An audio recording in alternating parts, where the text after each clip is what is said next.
we love superheroes. I love superhero stories. I have since I was a kid. Well, I guess everyone else has finally caught on because these days, superheroes are everywhere.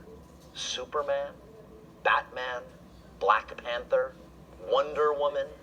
Our popular culture seems to churn out nothing but superheroes. Of course, they've been around for a long time.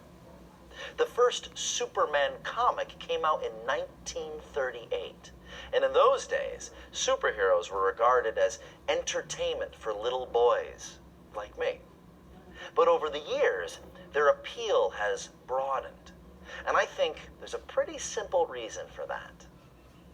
Superhero stories combine two things that appeal to us on an innate level.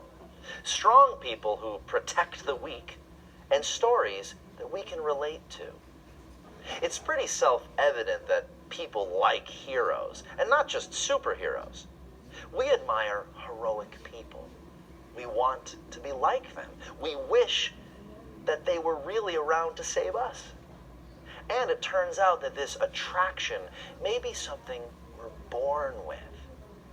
Researchers in Kyoto demonstrated this rather cleverly with an experiment with infants 6 to 12 months old.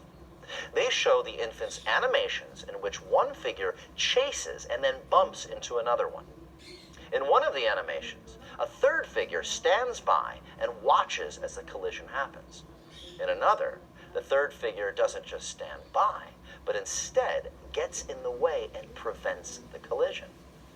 After they watched the videos, the infants were presented with two figures, one that looked like the character who had stood by, and another resembling the character who had intervened. That is, the one we might call the hero. The infants consistently chose the hero. So, our attraction to people who protect others begins before we even learn how to speak. Interesting, right? Now, of course, there are many kinds of fiction that feature heroes, but one thing common to superheroes in particular, besides their superpowers, is a focus on the origin story. That is, the story of how the hero became a hero. If audiences can identify with a hero's story, they feel more connected to the character. If that same character becomes a hero, the audience finds that inspirational. Psychologist Robin Rosenberg has identified two kinds of superhero origin stories that connect with common human experiences. The first is trauma. Now, Batman is the classic example of this. His parents are killed when he's a child, so he becomes determined to spend his life fighting crime. Traumatic events motivate real people, too. For example, my neighbor is an environmental scientist. She chose her path after experiencing a natural disaster.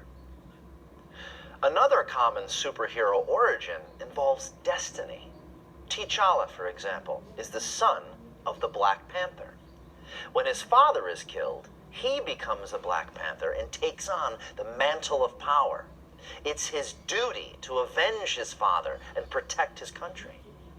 Normal people can relate to having responsibility thrust upon them like this. It's what happens when a family member gets sick or needs help and we have to step up. I think you'll agree it's not surprising that people love superheroes, especially as the movies have begun to tell these fundamental stories about more diverse characters. These are stories that all kinds of people can relate to and be inspired by. Superheroes aren't just for little boys anymore.